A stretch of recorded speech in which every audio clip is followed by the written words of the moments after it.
Hey, good morning, everybody. It's Hammer. Today is Monday, April 15th, 2024. I, of course, am with Originator Success here with the Daily Rate Lock conversation, your daily mortgage rate update, the only place on the web where you guys get to join me live each and every day at 9:30 a.m. Eastern Time.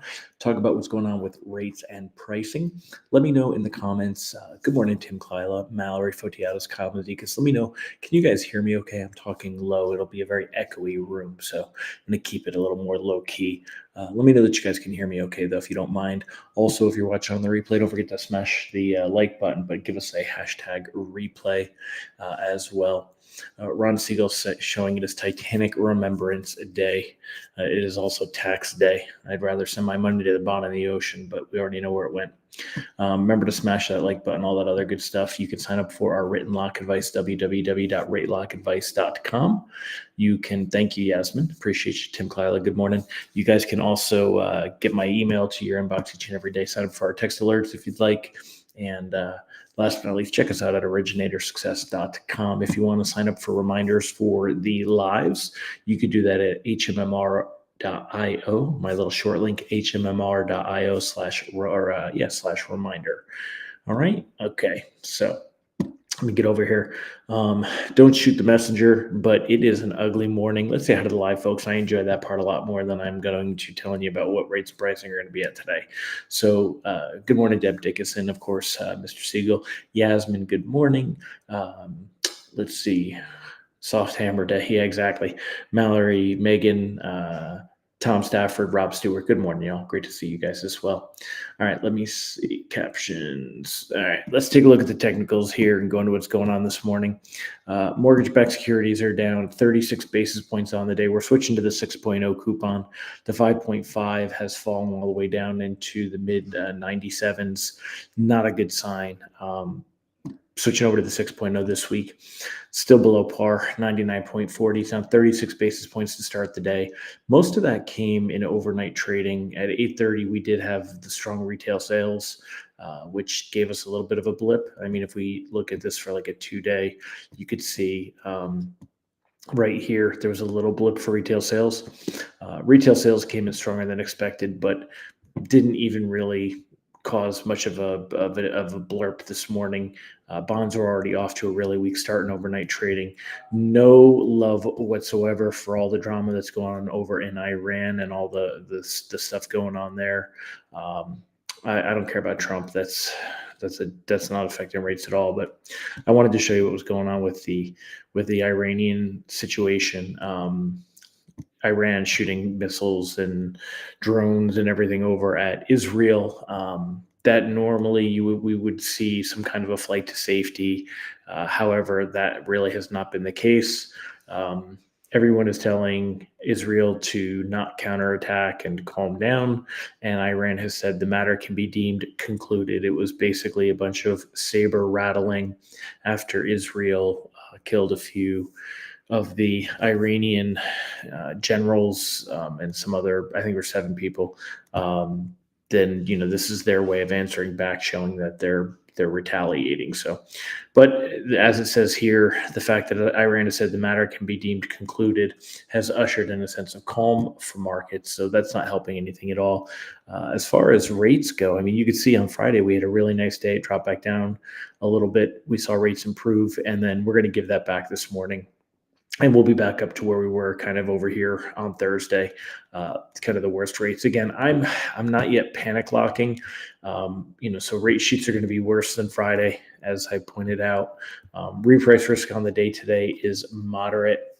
Ron said, I wonder what the U.S. would do if someone shot 300 missiles and drones at us, right? I know. I don't want to get too far down this road because I don't know. It can get very polarizing. So, but anyway, reprice risk on the day is moderate. Bonds are already taking losses. We could see some snowball selling this afternoon, though. Unfortunately, I don't think we will, but it's possible. So be ready for that. There's a lot of Fed speakers this week. I don't know if they're going to calm things down the way that I would hope that they would, or if they're going to make things worse. The outlook not so good. We were just doing so well right before that jobs data and then the CPI data, and then it's just. But my advice is still to cautiously float. We are still in that same boat where we are near the cap of rates. They shouldn't go too much higher. They're not, like I said, even today, they're not really probably not any higher than where we were on Thursday. If they are, it's only going to be just slightly worse.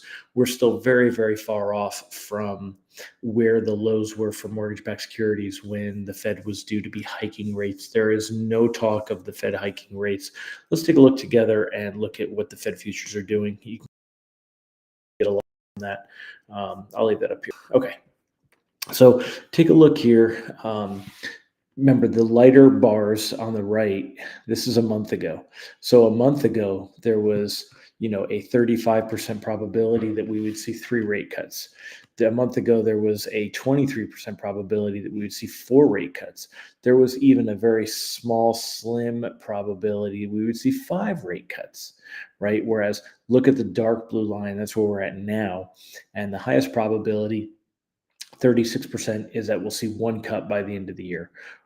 There is a 15% probability that we will be exactly where we are at now, that the Fed will not cut rates at all in 2024. That is actually being priced in at about a 15% probability. We got a 36% chance that we're going to see 1 rate cut and a 31% chance that we're going to see 2. Now, from Friday, look at even on Friday, it was 34. Now it's 31. On Friday, it was 28 that we would be here. Now it's 36. There's a big jump here, and even over here, that second, or this would have been a third rate cut, went from 20%, 21% down to 13%. Markets are giving up on that third cut. We've seen a lot of that move over here, and the chance that we're going to see 2 or even 1 cut, that is the big change. There's no expectation at all that we will get a cut in May, and that has been the same for over a month now. So we've seen no movement there. When we look at June, that's the big change. A month ago, it was a 40% chance we'd stay the same, basically a 60% chance we'd see a rate cut. Now it is an 80% chance we'll be the same and less than 20% chance we'd see a rate cut. When we get into July, the same thing. A month ago, it was a 22% expectation we could possibly stay the same. Now it's 56%. We're not pricing in a cut until September at this point. So the data is strong. So that's just the reality of where we're at. Not likely to see rates improve much this week. We cautiously floating because we do see little windows where things improve. Like if you take a look here, we see this little window where things go from up to 4.59, then 4.52, and then today they're at 4.62. So we don't like to see those jumps. We do have a chance to see things come down. Same thing for mortgage-backed securities over here on this side. Let me see if I think if I click here, then, oops. I'm trying to get it so that there it is, so that I can show you without having that pop up. But of course, we had a really, really bad day last week. We had a little bit of recovery this morning. Now we're taking bigger losses. This is obviously very frustrating to see that we see that move. But let's not necessarily throw the week down the drain yet. Hopefully this is the worst we see and we start to see a little bit of a rebound as far as the data goes and everything else. So let's see what you guys have to say here. If you guys got some comments, any comments? What do you guys think? Have you given up on the idea of better rates? You think we're due to see things get worse or better? Nicole, good morning. Mark Hirsch, good morning. Mike Tebow, good morning. Michael Love, good morning. Brandy Brickler, good morning. So, that's unfortunately, this is where we're going. We've seen a really, really big shift after that CPI data, and it really wasn't even all that different. So this week, there's a lot of Fed speakers. We'll see if they can calm things down a little bit. They will be on blackout after Saturday, so they'll stop talking on Saturday. But this week, we're going to see the Mountain Force talking a lot this week. They're all going to say the same thing about not being ready to see rates cut, though. So, we'll see where it is. Tiana said, I think this is all bananas. Something's got to give. Tim said, yeah, moving to locking loans at application. Yeah, I mean, you know what? Unfortunately, it's not a bad move until we see signs of when we're going to get a reversal. And we were there, and then now it just came off the table. People have all these different reasons for why people are spending money, but people are spending money. Those retail sales data that came in this morning showed people are spending money. Sam was holding out to lock until my June closing with rate cuts happening maybe in September, not holding out for it. Crystal locking everything. Yeah, so Marissa, I've given up on hoping low rates are coming. Yeah, they're not. They're really not. Consumers are giving up on hoping low rates are coming too. Um, if you're having a bad day, just remember at least you're not a real estate agent. Their world. I have a lot of real estate agent friends, and a couple of them have already started taking listings without any buyer compensation in the listing agreement. So what they're not waiting for July, and they're not waiting for where things go. It's already moving in that direction. It's going to be a crazy spring and summer for sure, and loan officers are going to be dealing with it. So it's a slippery slope for dealing with this stuff. So all right, my friends. Obviously, I'm not in my office today, so I'm going to wrap it up. And you guys have a fantastic day. Ron said, Oberweis Dairy applied Friday with the Northern District of Illinois for Chapter 11 bankruptcy. The negative items in the economy are not being reported. True, true. Deb said things cost more, so consumers spend more for less. Yeah, well, that's inflation, and that's not changing anytime soon either. That's the problem. So, thank you, Jeff, as well for showing up today. And all right, guys, I will see you all tomorrow. Don't know that I'll have any better news for you though. So, don't look for me for the love. But the main thing is people are still out there doing something. So you just got to get out there shaking the trees. Cheers, Nicole. Bye bye.